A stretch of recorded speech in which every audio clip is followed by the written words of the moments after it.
आपको बता दें, हाथरस में भगदड़ के बाद बाबा नारायण साकार हरि फरार है। पहले खबर ये आई कि वो मैनपुरी में अपने आश्रम में छिपा हुआ है और आश्रम भी देखिए क्या जबरदस्त 21 बीघे में फैला हुआ ये बड़ा सा आश्रम।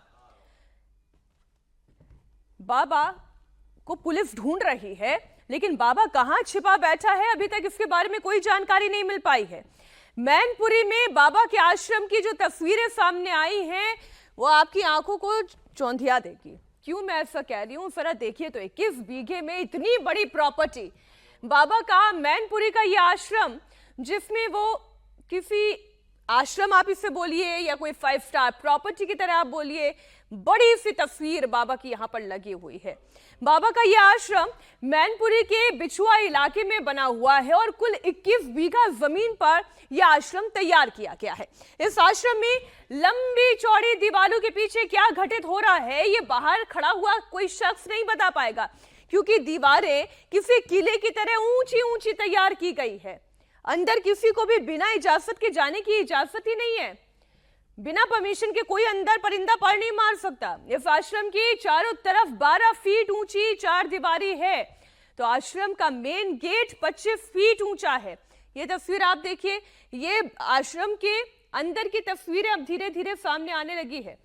पीले रंग का एक गेट है जो लोगों के लिए बड़े आकर्षण का केंद्र है। ये वाला जो गेट आप देख रहे हैं, ये देखिए पीले रंग का ये गेट है जो लोगों के लिए बड़े आकर्षण का केंद्र इसलिए है क्योंकि सुनहरे रंग का है, गोल्डन कलर का है, तो लोग बड़े आकर्षित होते हैं और जानना चाहते हैं कि इन 4 दीवारी के भीतर क्या चलता है, लेकिन अंदर हर कोई नहीं जा सकता।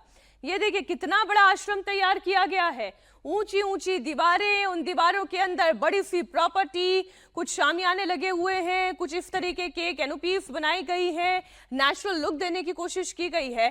अब इतने बड़े आश्रम के अंदर क्या चलता है क्या नहीं चलता है किसे पता। आइए कुछ जानकारी आपके सामने रख दें इस आश्रम के बारे में। मैनपुरी का बिछुआ इलाका जहां पर बाबा का भव्य आश्रम, इसकी तस्वीर हमने आपको दिखाई।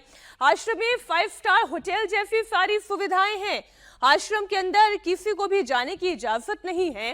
कुल 21 बीघा जमीन पर यह आश्रम बनकर तैयार है और आश्रम की जो बाहर की दीवारें हैं, बाउंड्री वॉल जिसे आप कहते हैं, 12 फीट ऊंची है और मुख्य दीवार 25 फीट ऊंची है। आश्रम में बाबा के लिए अलग से एक भवन तैयार किया गया है। अभी उसकी भी तस्वीरें धीरे धीरे करके सामने आएंगी। हाथरस हादसे के बाद बाबा फरार है, लेकिन नारायण साकार हरि के बारे में नए नए खुलासे हो रहे हैं। बाबा का कहना था कि वो अपने समर्थकों से कोई पैसे नहीं लेता, लेकिन बाबा के दावों की असलियत तो धीरे धीरे सामने आ रही है। इतने बड़ा आश्रम, 21 बीघा में बना हुआ आश्रम क्या यूं ही बन गया, जादू से तैयार हो गया? अगर कोई चढ़ावा नहीं लिया, कोई चंदा नहीं लिया, तो बाबा का इतना बड़ा आशियाना कैसे खड़ा हो गया? बाबा अपने आश्रम में पहुंचे हुए लोगों से अपनी फोटो और लॉकेट के नाम पर लोगों से जमकर पैसे वसूलता था। हादसे में जान गंवाने वाली अलीगढ़ की प्रेमावती के परिवार ने इंडिया टीवी को बताया कि बाबा किस तरह प्रवचन के नाम पर अपनी दुकान चलाता था। हम इस समय अलीगढ़ में प्रेमवती जी के घर पे मौजूद हैं। राहुल गांधी यहाँ आए, परिवार से मुलाकात की और यहाँ से गए।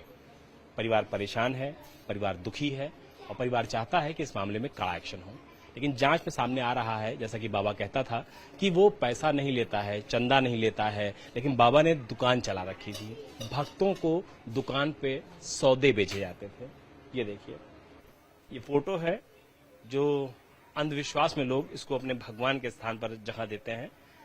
कितनी कीमत है भैया इसकी? 100 रुपए की कीमत। 100 रुपए की कीमत। इस कागज की कीमत 100 रुपए। इसके अलावा अगर अलग अलग आप चीज देखेंगे तो ये देखिए, नारायण साकार हरि इस तरीके से अपनी पत्नी के साथ और लोगों में भावना पैदा करते थे और भगवान के स्थान इनको दे दिया गया था, लोगों ने इनको दे दिया था। भैया इसकी कीमत कितनी है? 70 रुपए। ये 70 रुपए। इसी तरीके से बहुत सारे यहाँ पे देखिए जो दफ्तियां हैं, इमेजेस हैं, उनको यहाँ रखा गया था। ये देखिए, यहाँ पे भी लिखा हुआ है नारायण साकार हरि की आरती। आरती है ये, शाम की आरती। शाम की आरती है ये। इसकी कीमत कितनी है? ये 80, 90, 100, 120 इनकी सारी 80, 90, 100, 120। जो जिस तरीके से खरीदे उसको उस तरीके से बेचो। बाबा के पास सिर्फ यही चीजें नहीं बिकती थी, बाबा के पास लॉकेट भी बिकते थे। ये देखिए चमत्कारी लॉकेट है जो कि बच्चों को गले में लोग बांधते थे कि बाबा से मिलके चमत्कार होगा, फायदा होगा, और इस तरीके के लॉकेट। भैया इसकी कीमत कितनी है? 10 रुपए। कितने लॉकेट आपने खरीदे थे? ये बहुत सारे खरीद लिए, कम से कम खरीद लिए होंगे अब तक 100 से ज्यादा 100 से ज्यादा लॉकेट खरीद डाले हैं। खरीदे होंगे, क्योंकि बच्चों के गले में रहते थे। और माता जी हमारी बोलती थी इससे भूत प्रेत कहीं भी घूमो कोई डर नहीं लगेगा।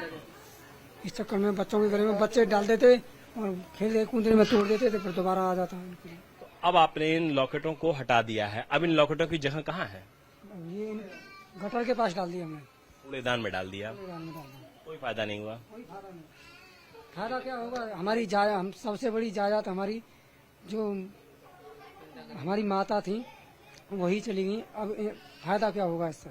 आप सत्संग में जाते थे, कभी आपने ये सुना बाबा के मुंह से या किसी अनुयायी के मुंह से या किसी और के मुंह से कि मेरे चरण रज को लेके जाओगे तो बीमारियां दूर होंगी, परेशानियां खत्म हो जाएंगी? तो कभी नहीं है। एक दो बार शुरू में गए थे तो ऐसी बात नहीं सुनी थी। अब फिलहाल में ऐसी बातें सुनने को मिल रही थी कि उनके चरण रज को लीजिए, उनके पैरों की मिट्टी को सिर पे लगाइए, जो बीमार हैं घर में तुम्हारे में उनके लगाइए तो वो ठीक हो जाएंगे। मगर ऐसा अभी तक हुआ नहीं, कोई ठीक नहीं हुआ।